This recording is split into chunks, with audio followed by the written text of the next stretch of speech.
One, two, three, funky.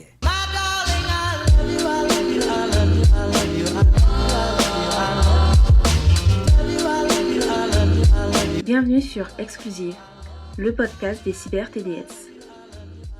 Merci de me rejoindre sur ce format afin de parler de l'univers des webmodèles, créatrices et créateurs de contenu pour adultes. On parle ici d'expériences de vie, de tips entre collègues, de bien-être, de culture, d'events, d'émancipation et bien d'autres sujets dans un espace safe.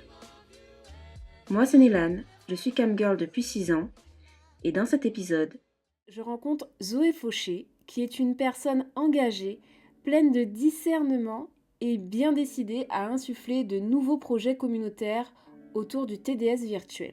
Je vous propose une écoute autour de son opinion sur comment les médias traitent du TDS, mais également un retour sur son événement communautaire, Baddies with Rest, qui a eu lieu en janvier 2026 sur Paris. Zoé, bienvenue et encore merci de venir partager ton expérience. Je suis très heureuse d'échanger avec toi.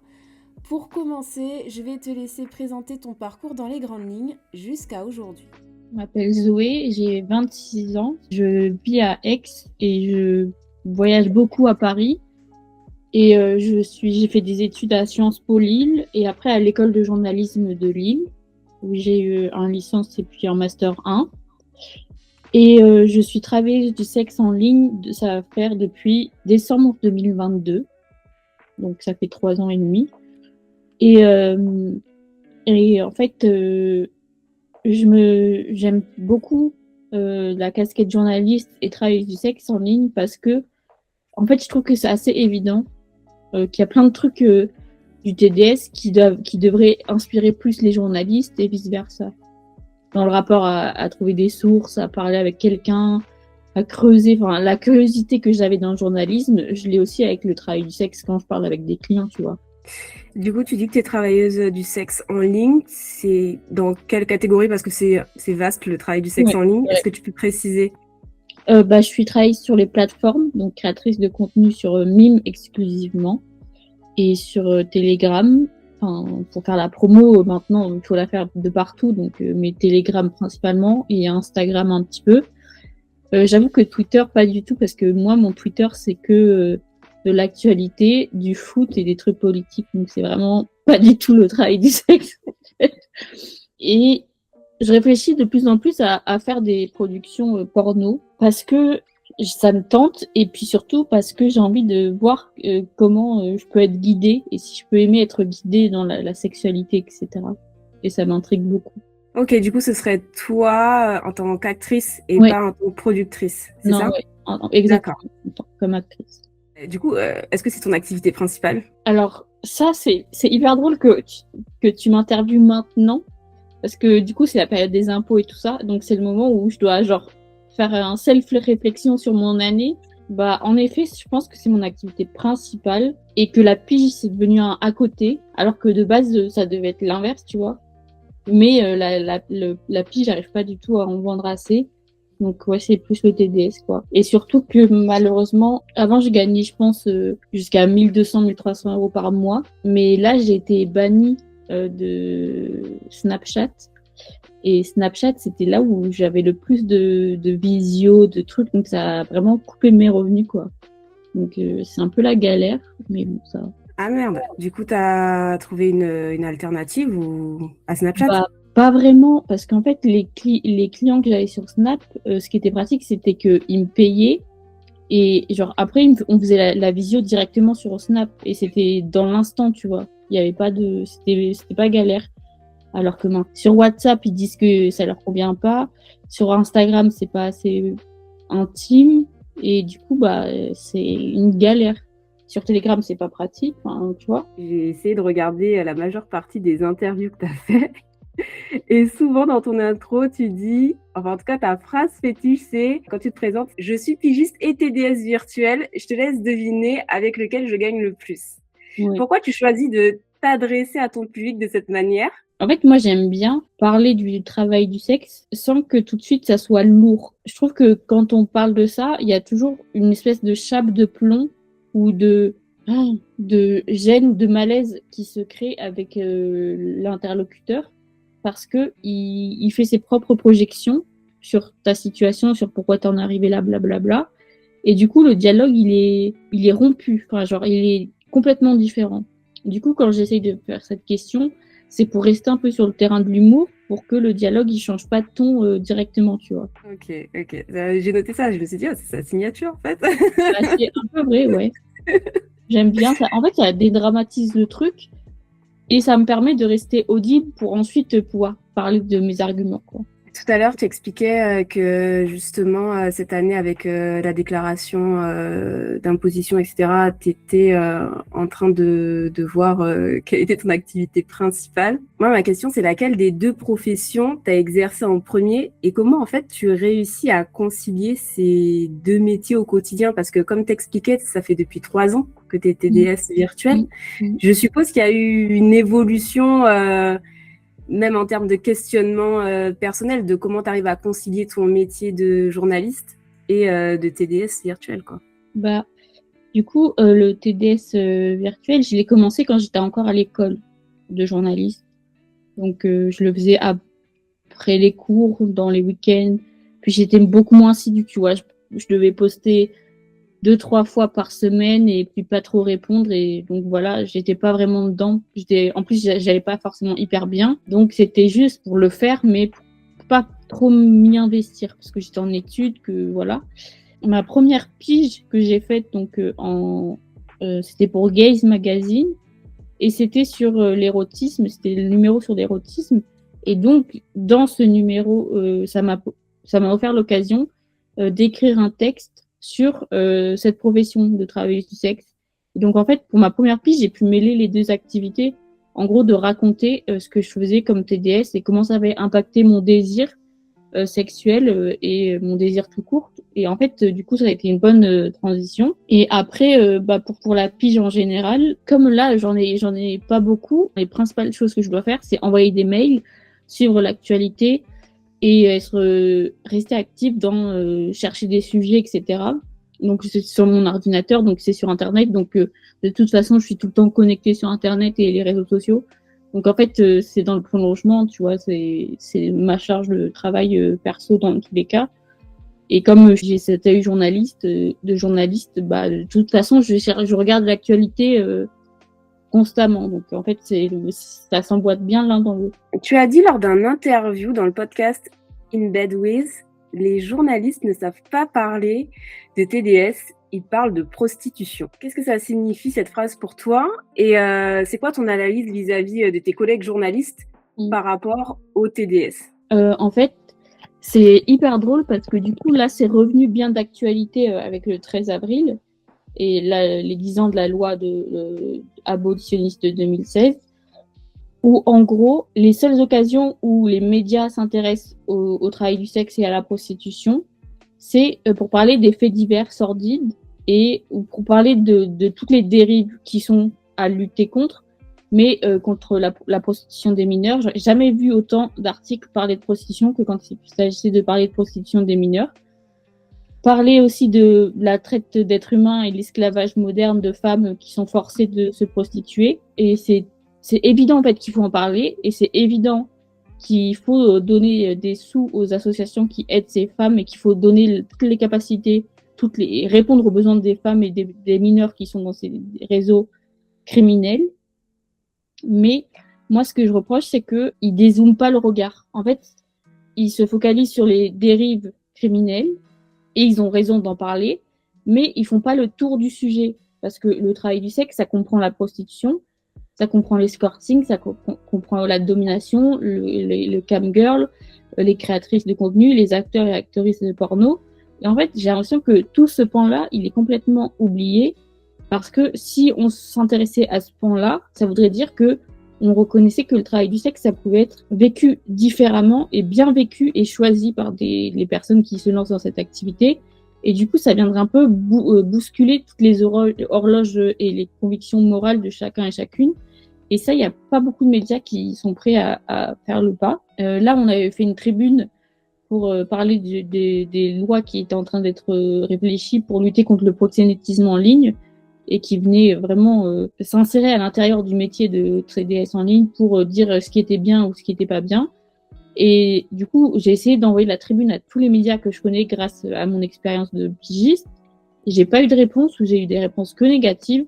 Et le seul média qui m'a interviewé et pour lequel j'ai pu en parler, c'était Le Crayon, tu vois. Et les questions que m'ont posées Le Crayon, c'était les questions les plus sensées et les plus travaillées sur le travail du sexe. Bah, c'était une très bonne interview et je sais pas comment ça va être monté ou quoi, mais comme leur démarche c'est de parler de tout sans tabou machin, il y a peut-être un petit côté fantasmeur, voyeur ou un peu sensationnaliste, mais c'est un peu la porte d'entrée parce que du coup, ils te donnent la parole.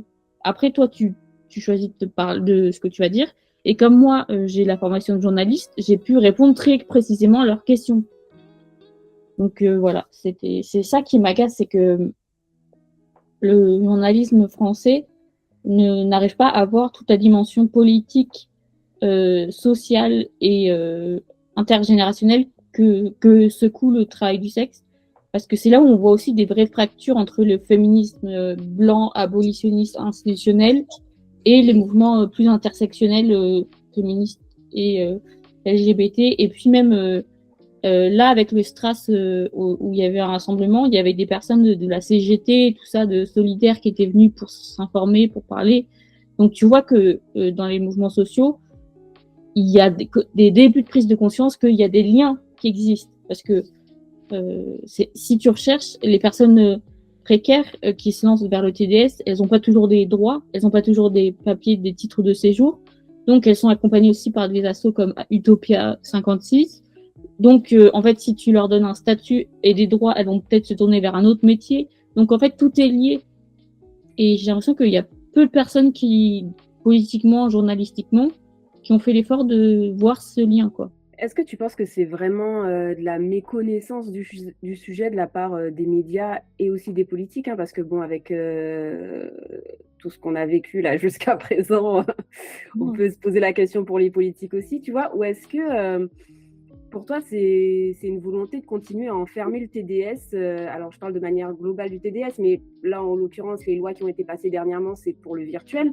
Est-ce que c'est une volonté des politiques en fait et des médias de tout court rester dans une forme de mépris et d'invisibilisation de la profession, quoi. Ah oui, clairement, je pense qu'il y a beaucoup de médias qui ont peur de parler du TDS parce qu'ils savent qu'ils peuvent se mettre beaucoup d'audimat et de public à dos et recevoir même de leurs actionnaires des tapettes sur l'épaule en mode bah non. Et aussi, je pense que comme tu l'as dit, il y a une haine viscérale de beaucoup de personnes vis-à-vis des travailleuses et travailleurs du sexe, notamment des femmes. Les critiques les plus hargneuses, haineuses, virulentes et violentes que j'ai pu recevoir par rapport à mon travail et par rapport au TDS en général, ça venait toujours de femmes. C'était vraiment, il y a beaucoup de femmes qui détestent les TDS. Et ça, je trouve que c'est un peu tu. Et on doit parler de féminisme machin, mais dans le féminisme, pas toutes les femmes ne se soutiennent et s'écoutent, quoi.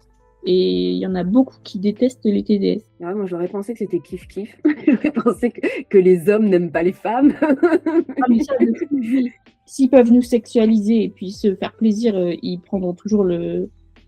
En fait, les hommes, c'est des hypocrites parce que du coup, ils disent ça et ils font ça dans l'intimité. Donc, les mêmes qui tapent sur les TDS vont voir des TDS, whatever. Mais les femmes, elles sont cohérentes, tu vois, dans leur détestation. Elles disent qu'elles sont contre les TDS, que ce n'est pas un choix, que on peut pas parler, on est privilégié, celles qui parlent, et qu'on parle pas au nom de toutes, et qu'on devrait penser à celles qui ont pas le choix, machin. Et dans le même temps, elles font tout pour nous empêcher de nous regrouper, de nous rassembler, de lutter. Elles nous aident pas à lutter, elles luttent contre nous. Donc elles sont cohérentes dans leur haine. Ça, c'est mondial, c'est pas que en France, mais en France, les seules féministes qui sont au Sénat, par exemple, que j'ai pu voir, c'était des féministes qui détestent les TDS. Des abolos, quoi. Ouais. On y reviendra sur le fait que tu as été au Sénat et que tu as eu une expérience aussi là-bas qui était... en tout cas, qui est ton expérience et tu nous la raconteras après. Mais c'est intéressant tout ce que tu viens de dire parce que je trouve que ça fait directement écho à un exemple qu'on a eu là, genre cette semaine avec Madeleine Rousset. Je sais pas si tu connais. Ouais. Ouais, qui du coup s'est pris une vague de haine suite à une interview qu'elle a fait justement dans un sur. Alors, Tu te rappelles le nom du magazine, du média, pardon? Street Press. Et franchement, je me suis dit, c'est épuisant, quoi. Moi, je suis admirative de la force que certaines et certains ont, tu vois, à tenter d'éduquer ou à tenter de porter la voix du TDS, même s'il y a plusieurs voix dans le TDS, mais en tout cas, donner une idée de ce qu'on voudrait, ce que la société pourrait faire pour nous, tu vois. Et que derrière, on ait en plus la chance qu'on ait un média qui veuille bien recueillir la parole, etc. Et que même quand on donne une parole, en fait, elle est quand même décrédibilisée et méprisée. Je suis triste pour de la situation. Je me dis, mais comment en fait, on peut faire ça, quoi? Humainement, ça l'atteint aussi. Ben oui, comment tu peux te dire, vas-y, je vais lâcher ça sur Internet, ça va rien lui faire. T'as vu l'état du monde actuel, genre tu penses vraiment que le sort des travailleuses du sexe qui choisissent et qui travaillent et qui le veulent, c'est ça ton combat politique actuellement, c'est de nous faire chier, genre t'as pas vu tout ce qui se passe de l'enfer à côté, c'est sur ça que tu viens taper, genre c'est ça ton combat, mais frère, t'es pas très observateur, hein, parce que putain, s'il y avait que ça comme problème, franchement, on vivrait tous et toutes mieux, hein, mais ça, c'est pas le cas. Donc, oui, ça l'atteint. Toutes les travailleuses du sexe qui l'ont choisi et puis qui s'expriment publiquement, médiatiquement, elles s'en prennent plein la gueule. Elles sont ramenées à ça, y compris quand elles disent qu'elles veulent arrêter. Donc ça, c'était par exemple raconté dans le livre d'Ovidie là sur le slut shaming, où elle disait que elle avait arrêté et qu'elle était autrice, etc. Et que il n'empêche qu'à chaque fois qu'elle voyait des médias, la première question c'était sur le travail du sexe, alors que ça fait plus de 20 ans qu'elle y est plus, tu vois. Donc en fait, je trouve que médiatiquement, on n'est jamais gagnante parce que soit on est TDS, on l'assume, et dans ce cas, on va venir nous demander mais pourquoi tu le fais, pourquoi tu fais pas un autre taf, machin. Et quand on sort du TDS et qu'on veut faire autre chose, on vient nous dire mais pourquoi t'as fait ça, machin, t'es que ça, tu devrais faire que ça, de toute façon t'es bonne qu'à ça, machin. Donc en fait, c'est contre-productif dans tous les cas. Et je pense que aussi, dans le TDS virtuel, il y a un gros souci, c'est qu'il y a un manque d'union, parce qu'on est toutes très isolées et un peu partout en France, etc. Et du coup, on n'arrive pas toujours toutes à se connaître et à se rassembler. Or, on sait que le collectif, c'est ce qui fait vraiment du bien à la fois en tant qu'individu, mais ce qui aide aussi à faire avancer les luttes. Et du coup, c'est pour ça que moi, je fais beaucoup de déplacements à Paris. C'est que beaucoup de collègues, beaucoup d'initiatives, elles sont à Paris encore. Et du coup, pour pas me sentir toute seule et perdre la tête et m'énerver, j'essaye d'aller m'engager avec elle et eux, quoi. C'est intéressant ce que tu dis parce que du coup, ça fait une transition directe avec la question que j'allais te poser. Est-ce que selon toi, la solidarité intercommunautaire dans le TDS virtuel, là je précise bien, hein, c'est une réalité ou c'est plutôt une utopie? C'était une utopie et je pense que depuis le Covid et depuis le fait qu'il y ait beaucoup de TDS qui se soient lancés ou qui se soient reconvertis vers le virtuel, je pense que du coup, comme on sait qu'on est beaucoup plus nombreuses et que on doit faire notre promotion, ça c'est un vrai sujet. Comme on doit faire nos promos, parler de nos comptes et de nos plateformes, etc. sur les réseaux sociaux, on est un peu obligé de s'outer publiquement. Donc comme on s'oute publiquement, eh ben on peut plus se repérer les unes les autres. Donc il y a des collaborations qui se font, des trucs qui se font. Donc la mise en lien elle est plus facile et elle est plus spontanée qu'avant. Maintenant, je pense que pas toutes les TDS ne font ces liens et ces collaborations avec un but communautaire politique. Il y a beaucoup de TDS en ligne qui ne pensent que pour gagner le plus d'argent. Donc leur seul intérêt, c'est leur intérêt personnel et leur intérêt propre. Donc elles font des collaborations, mais c'est uniquement pour l'aspect financier. Il n'y a pas des liens politiques qui se créent. Et ça, c'est un vrai sujet. Je pense que du coup, le rassemblement, il existe, il est de plus en plus fréquent, mais est-ce qu'il est politique pour autant? Est-ce qu'il doit être politique pour autant? Je pense que oui, parce que quand même, moi, c'est mon opinion. Je pense que notre taf, il est par essence politique et il nous sera toujours reproché d'une manière ou d'une autre. Donc, le fait de s'unir, ça peut que nous permettre de progresser comme profession et puis puis d'être davantage légitimés, tu vois, parce que les acteurs et actrices porno, ils ont obtenu des droits, machin. Maintenant, je sais que Dorsel, il travaille avec des salariats, avec des contrats de travail, etc., avec les actrices. Enfin, ça va dans le bon sens. Mais ça, ils l'ont obtenu parce qu'il y a eu une union et une politisation des actrices qui ont fait qu'il y a eu un rapport de force qui a été instauré. S'il n'y a pas de rapport de force avec les plateformes, si on est toutes, c'est difficile d'avancer. Donc c'est pour ça que pour moi, en fait, on est dans une époque où ne pas être politique, c'est déjà être politique parce que tu fais le choix d'être neutre et la neutralité, c'est que l'ordre établi te convient. Et là, l'ordre établi, il convient pas grand monde, quoi. Quand il convient pas, il y en a beaucoup qui quittent le navire et c'est tout. Et c'est dommage. Mais on peut pas forcer les gens à être politisés s'ils le veulent pas, quoi. Ça, c'est un autre sujet. Souvent, on oublie le sens premier du mot politique, ou en tout cas l'étymologie du terme. Et en fait, c'est clairement la vie de la cité. Souvent, les gens disent, je le vois souvent sur des lives ou ce genre de choses, où les gens disent « Ah non, on va pas parler de politique !»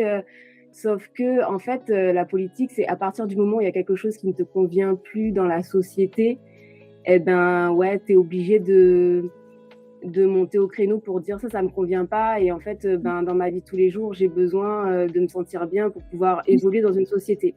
Mais souvent, les gens, quand on leur dit politique, tout de suite, c'est très sérieux. Tout de suite, il faut se placer à gauche ou à droite, les valeurs, les ci, les ça. Et en fait, je pense qu'il faut retourner à l'origine tout simplement de ce mot. Et c'est la vie de la cité. Donc, est-ce que moi, en tant qu'individu dans la vie de la cité, les droits qui me sont proposés me conviennent? Oui, non, pourquoi?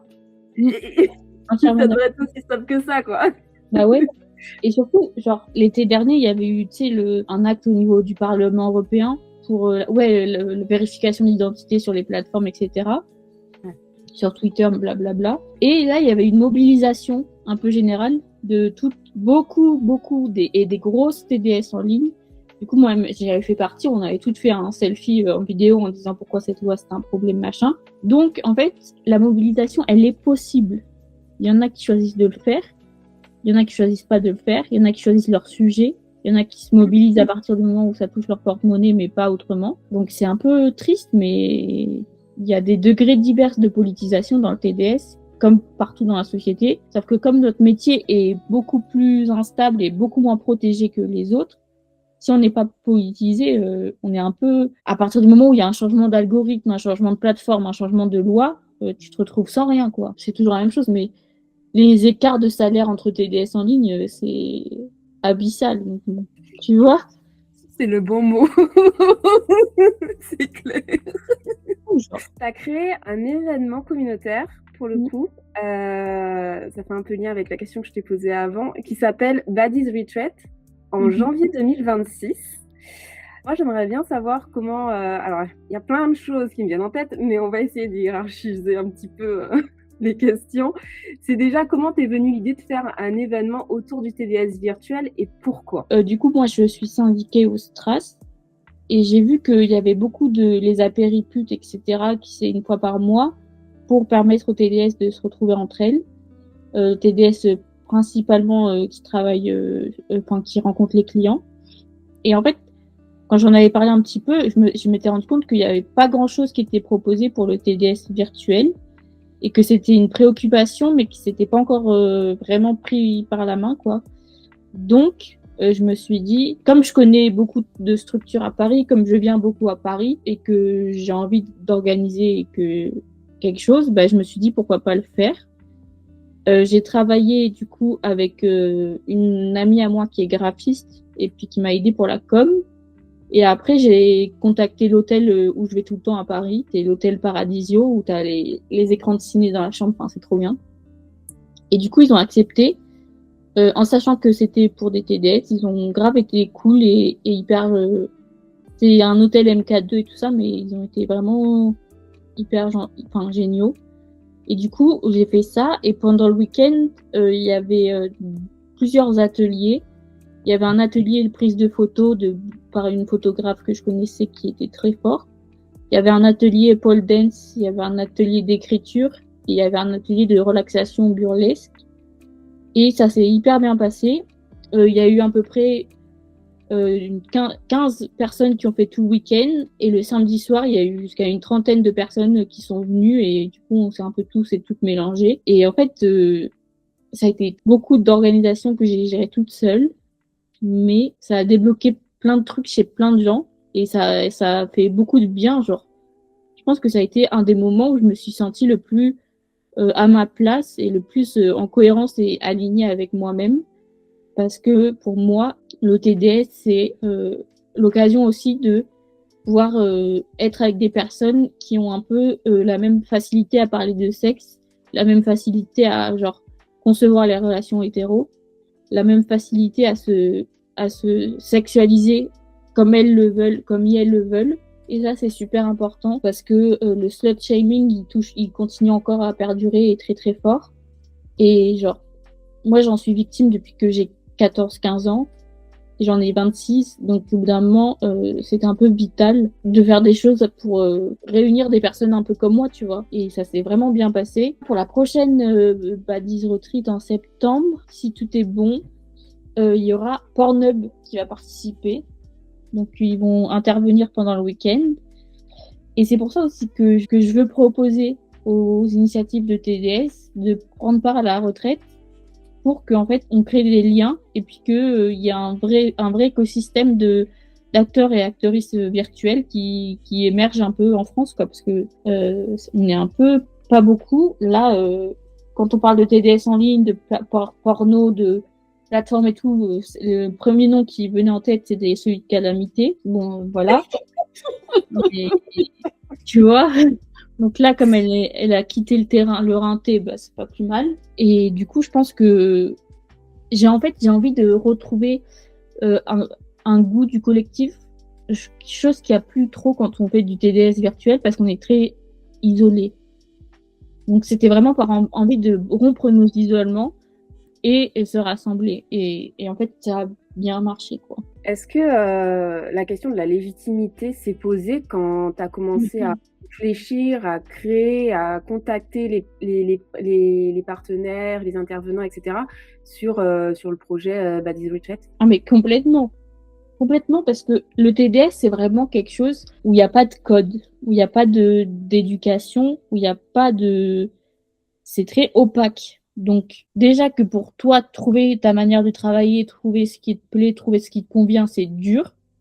Mais alors, organiser des choses pour une communauté qui a pas toujours envie de se outer publiquement et que les institutions ne suivent pas, bah, c'est encore plus dur. Donc, ouais, il y a eu une grosse remise en question. Et en fait, à cette époque-là aussi, je pensais que, je sais pas pourquoi, que fallait que je le fasse toute seule. Parce que j'avais pas envie de... Comme j'habitais à Aix, tu sais, comme j'ai eu des problèmes de dépression, etc., j'avais pas envie d'être un peu en fardeau pour des structures de TDS qui avaient des trucs plus urgents et plus concrets à gérer. Donc je me suis dit, je vais le faire moi-même. Et comme ça, si ça marche, on pourra s'appuyer et puis le faire en collectif. Et comme ça a marché, bah, c'est pour ça que là, j'essaye d'ouvrir et d'intégrer d'autres TDS dans l'organisation, dans le truc, parce que le but, c'est que ça soit un outil collectif et que ça soit pas juste moi qui organise mes trucs à ma sauce, quoi. Donc, tu nous as expliqué un peu que tu avais décidé de monter l'événement toute seule. J'imagine. Ouais. Bon, ouais, moi, dans les coulisses, j'ai vu un petit peu le truc, mais il y a eu plusieurs étapes dans la création de ton projet. Est-ce qu'il y a eu des moments où, du coup, tu as été résiliente par rapport à des freins que tu as eu dans le projet? Est-ce que tu as eu des freins dans le projet? Quels ont été tes freins et comment tu as réussi à lever ces freins? Ah oui, bah, les freins, très clairement, ça a été la thune. Hein, parce que organiser un week-end sur Paris pour parler de travail du sexe, les gens, ils t'accueillent pas les bras ouverts. Ouais, la question principale, ça a été de récolter de l'argent. Donc, moi, j'ai mis en place une cagnotte. La cagnotte, elle m'a permis de récolter 2300 €. Donc, il y a une partie qui a été pour l'hébergement. parce qu'on a dormi à l'hôtel, machin, pour la soirée aussi. Une partie pour rémunérer la professeure, les intervenantes, la professeure de pole dance. Et l'autrice qui a fait Nancy Houston, c'est celle qui a animé l'atelier d'écriture. Elle a pas demandé d'argent, de rémunération, donc ça c'était très cool. La prof de burlesque, j'ai pris en charge, j'ai essayé de défrayer le mieux que j'ai pu pour les personnes, mais je pouvais pas rémunérer parce que j'avais pas assez de thunes. Donc en fait, l'argent, c'était le nerf de la guerre comme toujours. Et une fois que tout était calé, ça s'est super bien passé. Il y a eu vraiment un esprit de groupe qui s'est créé presque tout de suite. Et en fait, du coup, je me rends compte que l'envie de faire lien ensemble, il est très présent. Il faut juste qu'on soit de plus en plus à s'impliquer sur si on a la force et la capacité à créer des moments comme ça. Parce que je pense qu'en créant plein de moments de communion et de collectif, après, ça sera plus facile pour plein de gens de se lancer aussi et puis de faire ça dans d'autres parties de la France avec même en non-mixité pour que ça soit pas que des TDS blanches comme moi qui prenions la parole ou qui organisions les choses. Mais il faut qu'il y ait des exemples d'initiatives qui fonctionnent.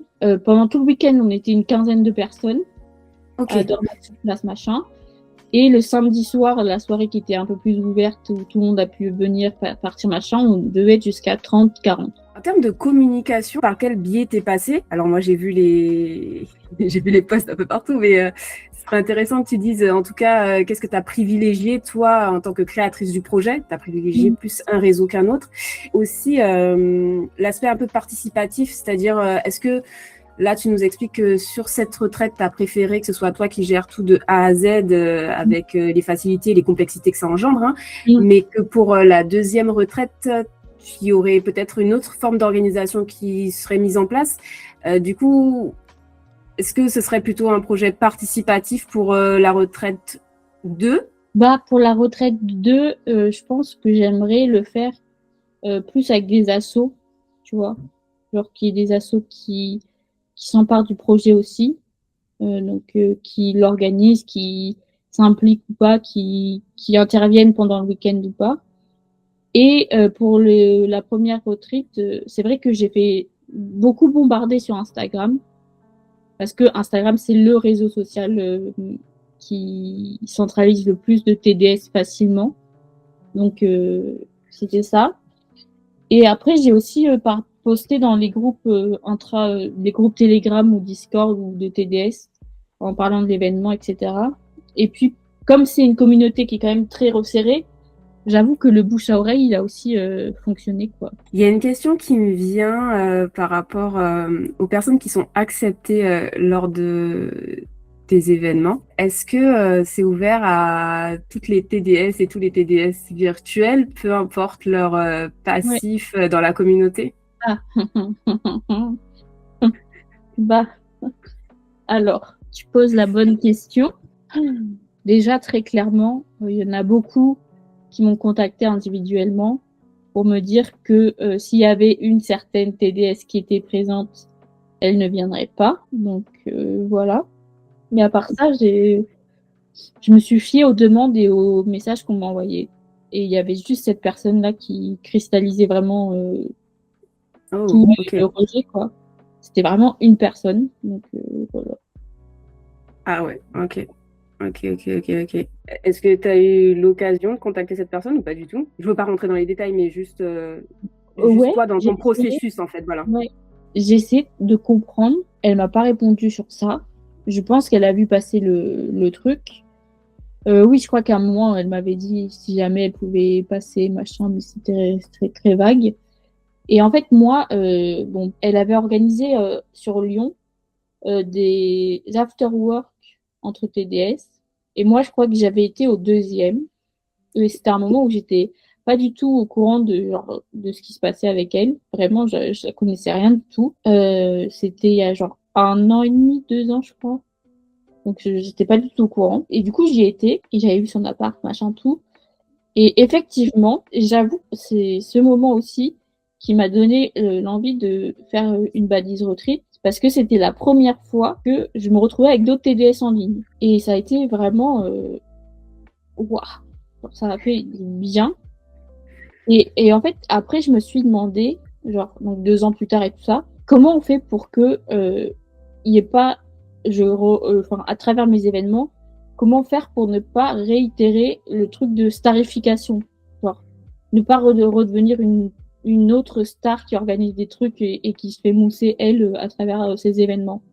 Et ça, c'est ce que je veux pas du tout reproduire, parce que ça ferait les mêmes dynamiques, ça ferait toujours la même chose, ça serait une meuf blanche, hétéro, ok TDS, mais qui ne souffre pas de la même putophobie que toutes mes collègues, qui organise des choses pour la communauté, mais en réalité, qui le fait beaucoup pour elle et son image sociale, tu vois.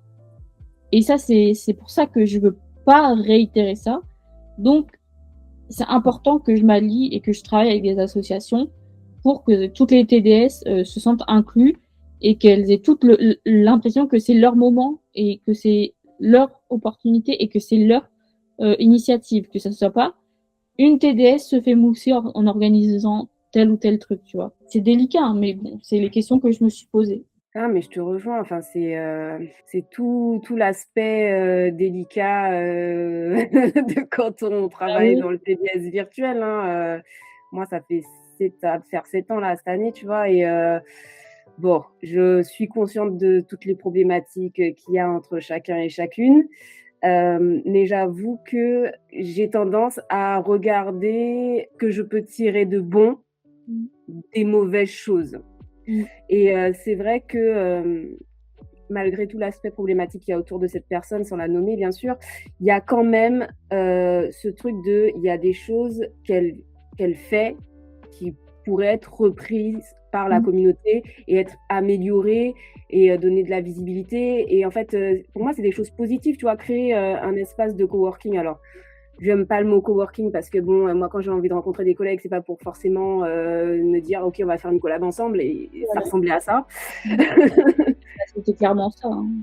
Bon voilà, moi c'est pas trop ce qui m'intéresse, mais ouais, rencontrer du monde qui fait le même taf que moi, ouais, moi je kiffe. J'avoue que c'est arrivé très peu de fois. La seule fois où je l'ai fait, c'est quand j'étais sur Toulouse et c'était un événement qui s'appelle le Festiput et qui dure 2 jours. Enfin, lorsque j'y avais été, c'était dans un espèce de lieu-dit, donc c'était une grande villa, ancienne villa à 2 étages, je crois. Enfin bon, bref, avec un grand jardin. C'était un squat qui a été vidé depuis d'ailleurs. Très dommage. Mais ouais, il y avait des shows drag queen. Et en fait, c'était pour la communauté TDS. Alors, tu avais des personnes qui faisaient du réel, mais tu avais des personnes qui faisaient du virtuel aussi. Et en fait, on venait dans le bassin sud de la France, tu vois. Et c'était cool parce que je pouvais enfin dire ce que je faisais.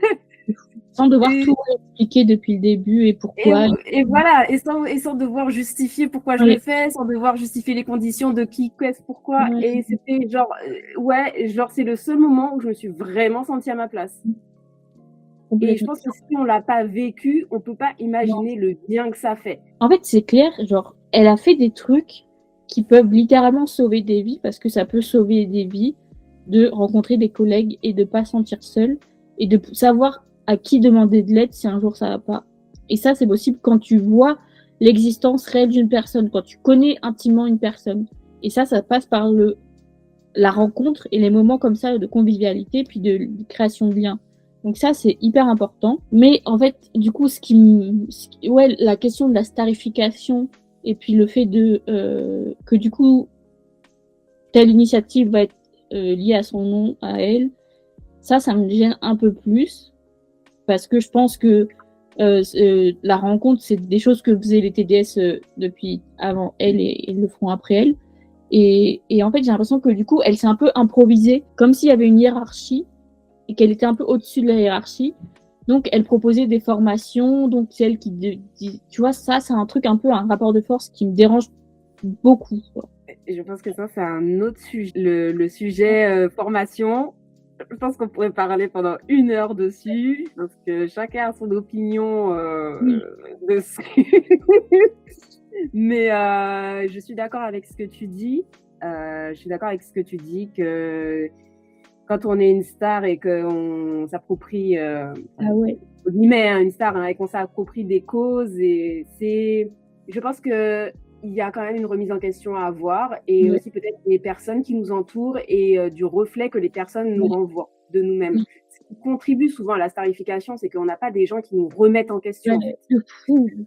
Ouais. Moi, ce que je garde de positif, c'est qu'effectivement, ben, ça peut être, c'est quand même, le fait de participer à une de ces, sessions de coworking qui t'a donné l'idée de faire, un événement, comme ce que tu as créé en Oui. janvier 2026 et pour moi, c'est quand même un côté positif parce que sans ça, peut-être que l'idée aurait germé beaucoup plus tard. Bah, maintenant, en tout cas, j'espère que l'idée, elle circule et que ça pourra se développer partout en France et qu'on pourra faire un festival ou j'en sais rien. En fait, créer un projet, c'est quand même quelque chose.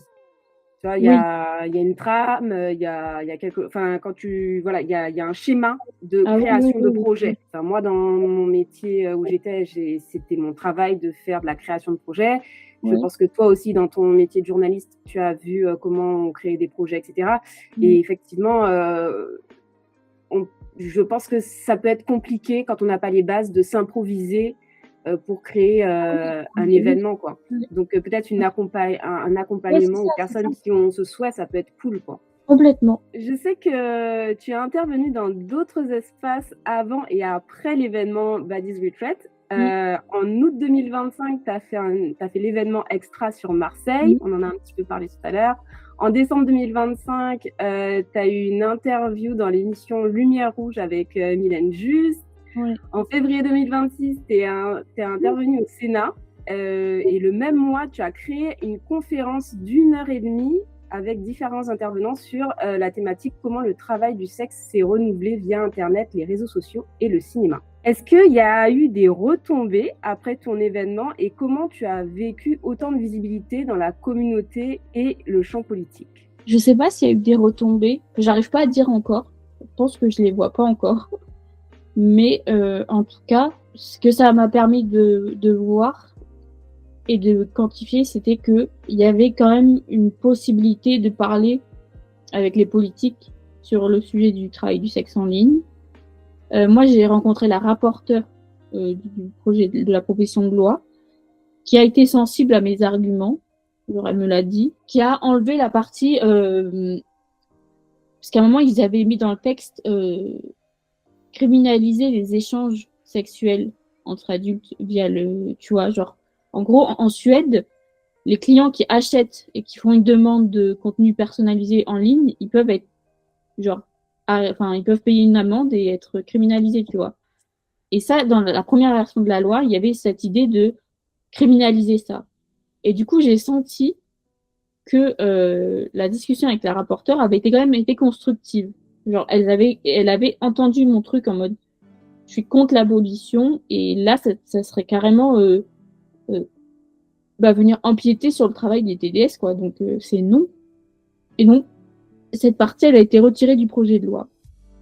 Donc, ce qui a été, de la proposition de loi, ce qui a été pas bien vécu par les sénatrices PS, etc. Mais enfin bref, c'est pas mon dos. Et du coup, ça a été un moment où je me suis sentie vraiment constructive et utile au sujet du travail du sexe en ligne. Et pareil pour la conférence, j'ai rencontré les TDS qui sont venus et ça m'a fait genre une gratitude et un amour presque inconditionnel de voir que on était si nombreuses et que juste on avait besoin de ces moments-là pour se reconnaître, tu vois. Et donc, je pense que ça, c'est la plus grosse conséquence que je vois, que j'ai vue, c'était de voir que on a beaucoup besoin de personnes qui prennent le lead pour ensuite se mettre aussi en mouvement, quoi. Mais qu'une fois que c'était bon, bah, il y avait beaucoup de demandes. Donc ça m'a fait vraiment chaud au cœur. Si tu devais dire un mot pour exprimer ce que tu as vécu au Sénat, ce serait lequel? Ou le. Est-ce que tu te projettes dans des prochaines sessions qu'il pourrait y avoir au Sénat? Okay. Oui, parce que là, la proposition de loi, normalement, elle doit aller à l'Assemblée nationale. Et j'ai déjà pris contact avec des députés LFI pour leur demander à être auditionnés et puis à pouvoir suivre le chemin, quoi. Et donc, je sais que genre, je vais pas lâcher l'affaire. et on est beaucoup à pas vouloir lâcher l'affaire. Juste avant de conclure, j'aimerais juste... alors, j'ai cru entendre que tu aimerais écrire un livre, Ouais. mais j'aimerais bien que tu me dises quels sont tes projets futurs. Alors, le livre, ça c'est clair. Vraiment, c'est mon rêve depuis que je suis un bébé. Genre, quand j'étais petite, j'écrivais des fictions sur Twilight et tout ça, ou sur Justin Bieber. Oui, je m'imaginais en train de... Bref, c'était catastrophique. Mais genre, écrire un livre et parler de sexe, c'est mes rêves. Donc, les deux ensemble, c'est moi. Et continuer les Baddies Retreat, mais j'aimerais bien essayer d'en faire dans plusieurs zones de France pour toucher des publics différents, parce que c'est sûr que on n'est pas toutes homogènes, et ça, c'est un vrai sujet que je reproche aussi aux médias, c'est le manque, enfin, la volonté d'essentialiser et de généraliser sur le TDS et les personnes qui sont travailleurs du sexe, alors qu'on est extrêmement différentes, et que la manière des TDS en ligne, que ce soit en cam ou acteur porno ou dans la rue ou escorte, ça n'a rien à voir, et escorte en ville et escorte dans la rue, réalité, ça n'a rien à voir. Donc en fait, j'aimerais qu'on ait le courage, en tant que société, de s'intéresser à toutes ces nuances. Donc si je peux aider en écrivant dans les médias ces différentes facettes et en donnant la parole à différentes personnes qui font ces choses, bah, j'aimerais beaucoup, quoi. Donc ouais, c'est donner mes capacités et donner mes compétences d'écriture et de mobilisation, etc. pour aider à ce que le travail du sexe soit vu autrement dans ce pays de merde. J'aimerais vraiment dire qu'il faut donner de l'argent aux travailleurs du sexe, à des initiatives comme ton podcast. Il faudrait que tu puisses gagner de la thune, être mise en avant, que t'es vraiment genre au bout d'un moment, il faut arrêter l'hypocrisie. Les premières personnes concernées par le travail du sexe sont les travailleuses et travailleurs du sexe, elles et eux-mêmes. Et si on a envie que l'on change, que l'on puisse vivre dignement, il faut nous donner les moyens de pouvoir vivre dignement. Et très clairement, dans la France de 2026, ça passe par donner de l'argent. Donc, donner de l'argent aux initiatives de TDS, donner de l'argent aux TDS, et arrêter de penser que parce que votre propre morale vous dit que vous pourriez jamais faire ça, ou que jamais vos enfants font ça, etc. On s'en branle, genre, en fait, de vos opinions personnelles sur notre métier. On veut juste pouvoir vivre et avoir des droits. Et c'est pas avec en réfléchissant avec votre petite morale coincée que vous ferez avancer quoi que ce soit, en fait. Donc donnez-nous de l'argent, donnez-nous des droits, et arrêtez de nous essentialiser, quoi. Ça suffit, en fait. Parce qu'il y a beaucoup aussi le truc de fantasmer les TDS, avoir trop envie de connaître nos vies, nos vécus, nos pourquoi du comment, et pas nous payer. Bah en fait, non, ça marche plus, ça, maintenant. Bah, Non, mais je sais pas si horrible, t'as vu, hein. mais aux États-Unis ou au Canada, les TDS qui sont contactés comme ça, elles demandent aux personnes de les payer, quoi. On va passer à l'instant photo. Je t'explique rapidement ce que c'est. Alors, je vais te montrer 3 images ou 3 photos. Moi, je ne vais pas intervenir. L'idée, c'est que tu dises les premières choses qui te viennent lorsque tu vois cette image. Okay. Et une fois que c'est terminé, et on passe à la suite. Si jamais il y a une image sur laquelle tu n'as pas envie de t'exprimer, tu me dis, j'ai rien à dire, next. Alors, la première image, c'est celle-ci. Bah, je suis très heureuse que tu aies mis ce film. C'est l'affiche du film Kika, de Alexei Poukine avec Manon Clavel, qui parle d'une jeune femme qui choisit de se lancer, puis d'abord découvrir le travail du sexe pour survivre. Ça se passe à Bruxelles, et c'est filmé avec des TDS qui le sont réellement et qui ont été payés et qui ont participé à ce film. Du coup, ma conférence que j'ai faite en février, c'était avec l'actrice principale du film, donc Manon Clavel. Et en fait, c'était génial. Ce film est génial. J'ai fini ce film en pleurs. La même scène a touché ma mère aussi. Donc ça a suscité beaucoup de discussions, et très tendre entre nous. Et je pense que ce film, ça a été un peu un câlin pour beaucoup de TDS, parce que enfin on avait de la profondeur, on était représenté avec de l'émotion, avec du doute, beaucoup d'humour aussi. Et je pense que on devrait avoir accès à plus de représentations comme Kika pour parler du TDS, parce que on mérite d'avoir ce genre de représentation. Alors, la prochaine, c'est celle-là. C'est une de mes vieilles photos, genre, mais vraiment, ça date de 2019, et c'était chez mon ancienne meilleure amie.